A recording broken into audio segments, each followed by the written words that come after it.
Guys ఇది వచ్చేసి promo 1 related and కొన్ని పర్సనల్ అప్డేట్ చెప్పేస్తా క్లియర్ కట్ గా ఓటపీలు ఎవరు చేశారు టాస్క్ లో ఎవరెవరు విన్నారని క్లియర్ గా మాట్లాడుకుందాం. సంజన గారు, భరణి శంకర్ అండ్ సుమన్ శెట్టి ఈ రోజు ప్రోమోలు అయితే అదరగొట్టేశారు. అదరగొట్టడం అంటే ఆ ప్రోమోలో చూస్తా అంటే కొన్ని ఎమోషనల్ సిచ్యువేషన్ వస్తాయి. నాకైతే కళ్ళ నీరు వచ్చినాయి. నాకు అట్లా అనిపించింది నిజంగా గైస్. మామూలు అంటే మామూలు లేదు. ఈ రోజు ఎపిసోడ్ వచ్చేసి దద్దరిల్లిపోతుంది. సో క్లియర్ కట్ గా మాట్లాడుకుందాం. హాయ్ గైస్, నా పేరు Suman. Welcome back to Chennai channel. కొత్తగా వచ్చేటప్పుడు మన ఛానల్ సబ్స్క్రైబ్ చేసుకోండి మామ. బెల్ కూడా ఆన్ చేసుకోండి. పాతోళ్ళు ఉన్నారు కదా, చూస్తున్నారు కదా, లైక్ కూడా చేయండి. కొత్తలు వచ్చేసి సబ్స్క్రైబ్ చేసుకోండి. లైక్ చేస్తే ఏం ప్రయోజనం అంటే మన యూట్యూబ్ ఛానల్ని లైక్ చేయడం వల్ల కొందరికి సజెషన్లో వెళ్తుంది, వీడియో చాలా వైరల్ అయ్యే అవకాశం ఉంది. కింద ఉన్న కామెంట్ బాక్స్లో వచ్చేసి మన ఇన్స్టాగ్రామ్ పేజ్ ఉంటుంది. దాంట్లో లైవ్లో సంబంధించింది కొన్ని చిన్న అప్డేట్ దాంట్లో ఎప్పటికీ అందిస్తూనే ఉంటాం. 24 hours దాంట్లో జాయిన్ అవ్వండి. గైస్ ఇప్పుడు మ్యాటర్లోకి వెళ్ళిపోదాం. బిగ్ బాస్ అనౌన్స్మెంట్ ఏం చేస్తారంటే ప్రోమోలో ఇప్పుడు ఒక ముఖ్యమైన ప్రక్రియ చేసే సమయం ఆసనమైనది. ఇక్కడ ఒక ప్రక్రియ చేసే ముందు అంతకుముందు వేరేలా ఉండేదంటే స్కోర్ బోర్డ్లో ఒక ఇద్దరిని తీసేస్తారు, తర్వాత ముగ్గురిని తీసేస్తారో అని మనం ఎక్స్పెక్ట్ చేసుకున్నాం కదా. ఇప్పుడు యాసిస్ అలా లేదు, మొత్తాన్ని చేంజ్ చేసి పడేశారు.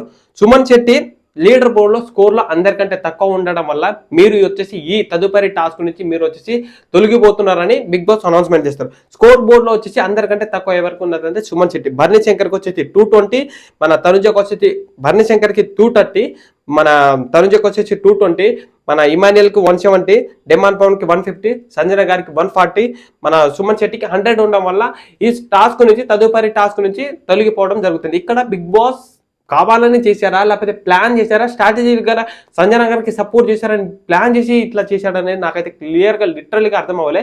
బిగ్ బాస్ ప్లాన్ అయితే నాకు మస్తు అనిపించింది. ఎందుకంటే సంజన గారికి సపోర్ట్ చేస్తారా లేదా అన్నట్టే చేస్తారు. ఎందుకంటే ఆల్మోస్ట్ సంజన గారికి ఈ వీక్ మొత్తానికి దరిద్రం పట్టినట్టే ఉంది, దరిద్రం మొత్తానికి అంటుకున్నట్టే ఉంది. అట్లా ఓవరాల్గా మొత్తం అట్లే జరుగుతుంది. తనకు తీసేస్తున్నారు, టాస్క్ నుంచి సపోర్ట్ చేయట్లే, ఏదైనా టాస్క్ వచ్చినా ఆ టాస్క్ నుంచి తీసేయడం జరుగుతుంది. అట్లా జరుగుతుంది కాబట్టి కొంచెం ఇబ్బంది అయింది. సో కాల్ వస్తుంది, ఏం కాలే, పక్కన వదిలేద్దాం. సో అలా వాళ్ళకి ఇబ్బంది అవుతుంది వల్ల బిగ్ బాస్ ప్లాన్ వేసి ఇలా చేశారన్న స్కోర్ బోర్డ్లో తక్కువ ఉండడం. సంజన గారికి హెల్ప్ చేస్తారా లేదన్నట్టు అయితే నాకు నెక్స్ట్ లెవెల్ అనిపించింది నిజంగా. తర్వాత వచ్చేసి ఈ సుమన్ శెట్టి స్కోర్ బోర్డ్ నుంచి తప్పుకునే ముందు సుమన్ శెట్టికి ఒక ట్విస్ట్ కూడా ఇచ్చారు. ఏంటంటే ఈ పోర్ నుంచి మీరు తప్పుకునే ముందు మీ దగ్గర ఉన్న ₹1,00,000 అండ్ మీ దగ్గర ఉన్న స్కోర్ బోర్డు ఉన్న పాయింట్ నుంచి హౌస్ మేట్ ఎవరో ఒక కంటెస్టెంట్కి, అంటే హౌస్ మేట్లో ఎవరైతే నచ్చుతారో వాళ్ళకి వచ్చి సగం స్కోర్ అనేది ఇవ్వాలి. సగం స్కోర్ అనేది ఇస్తే వాళ్ళ పాయింట్ అని ఇంక్రీజ్మెంట్ అవుతుంది. ఇక్కడ నాకు బిగ్ బాస్ మంచి స్ట్రాటజీ యూజ్ చేశారు, ప్లాన్ యూజ్ చేశారు. మంచి లిటరలీగా తను ఒక వేవావ్లో నడుస్తున్నారు. కానీ లాస్ట్ గేమ్ ట్విస్ట్ పెడతాడని తెలియదు. ఇది ఓటపెల్ టాస్క్ అని అంటారా, లేకపోతే టికెట్ ఫినాలకు సంబంధించిన టాస్క్ అంటారా, ఇది ఒక్క చిన్న క్లారిటీ లేదు వాళ్ళకి. మనకుంది, వాళ్ళకి లేదు.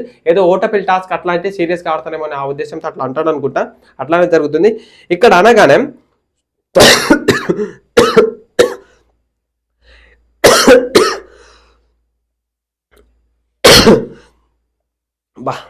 పొర ఎక్కింది నాన్ స్టాప్గా చెప్పడం వల్ల. అందులో నుంచి సగం స్కోర్ అని ఒక కంటెస్టెంట్కి ఇవ్వాలన్నప్పుడు భరణి శంకర్, సుమన్ శెట్టి వచ్చేసి పక్కకు వచ్చి మాట్లాడుకుంటారు.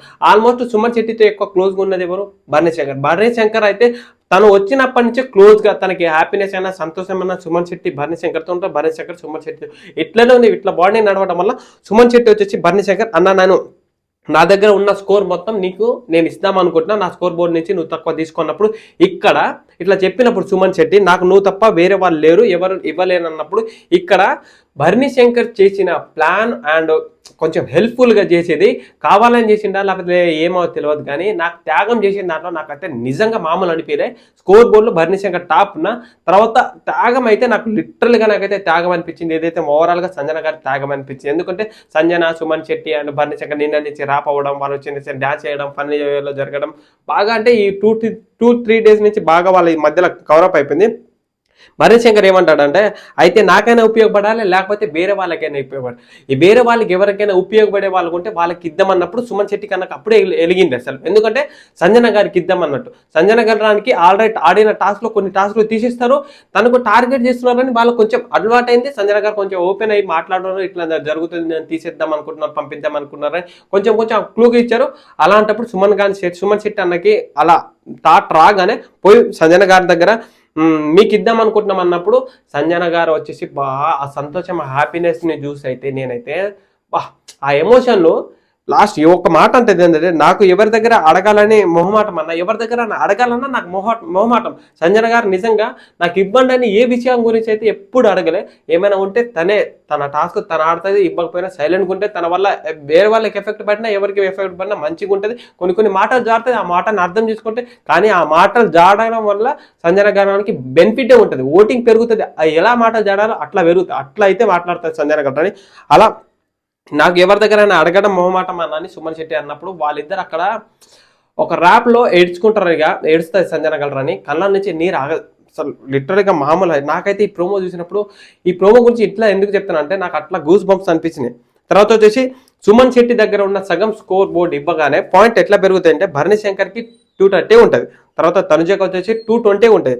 తర్వాత థర్డ్ ప్లేస్కి వచ్చేది ఎవరంటే మన సుమన్ శెట్టి దగ్గర ఉన్న 50 పాయింట్స్ వస్తే మన సంజన గడ్రాని దగ్గర ఉన్న 140, టోటల్ ఈక్వల్ వచ్చేసి 190 పాయింట్స్ మన సంజన గారు ఉంటారు. తర్వాత వచ్చేసి ఇమాన్యుయల్ 170 పాయింట్స్ ఉంటారు. తర్వాత 150 పాయింట్స్ డెమాన్ పవన్ ఉంటారు. ఈ డెమాన్ పవన్ ఓవరాల్గా పాయింట్ వైజ్గా చూసుకుంటే సంజన గారు థర్డ్ ప్లేస్ ఉంటారు. వీళ్ళకి ఒక టాస్క్ పెడతారు. ఆ టాస్క్ ఏంటంటే ఈ వారం లీడర్ బోర్డ్ స్కోర్ చేయడానికి ఇస్తున్న ఈ వారం లీడర్ బోర్డ్ స్కోర్ చేయడానికి ఇస్తున్న తదుపరి యుద్ధం. ఆ యుద్ధం పేరు ఏంటంటే జోకర్.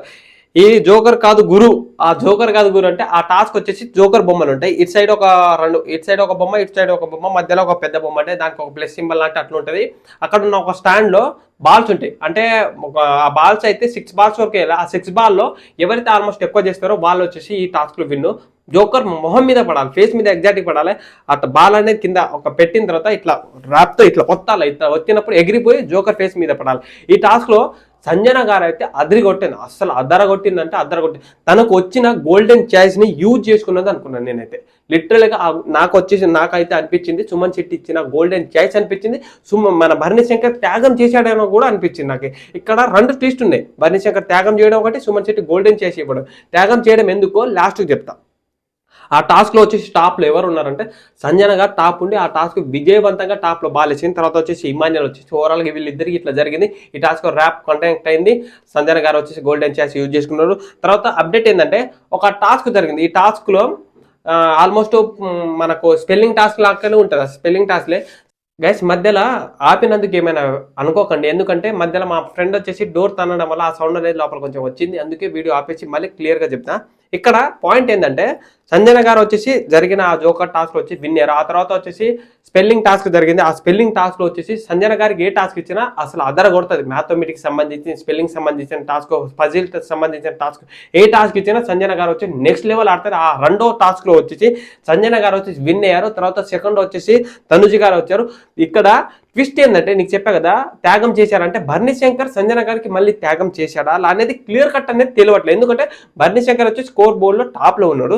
సంజన గారు వచ్చేసి ఆ టాస్క్ విన్ అయిన తర్వాత కొన్ని స్కోర్లు యాడ్ అయినాయి. తర్వాత వచ్చేసి భరణి శంకర్ వీళ్ళు ఆడిన తర్వాత వెళ్ళాలి కదా ఓటప్పిల్కి. సంజన గారు వచ్చేసి ఓటప్పీల్ చేశారంటే అది ఎవరితో ఓటప్పీల్ చేశారనేది క్లియర్ కట్ లేదు. ఆ అప్డేట్ రాగానే క్లారిటీగా మనం మాట్లాడుకుందాం. సంజన గారు మొత్తానికి ఓటప్పీల్ అయిపోయింది. ఇప్పటివరకు ప్రజెంట్ ఓటప్పీల్ చేసింది ఎవరెవరంటే ఇమాన్యుయల్, తనుజ, సంజన గారు ముగ్గురు వచ్చేసి ఓటప్పీల్ చేశారు.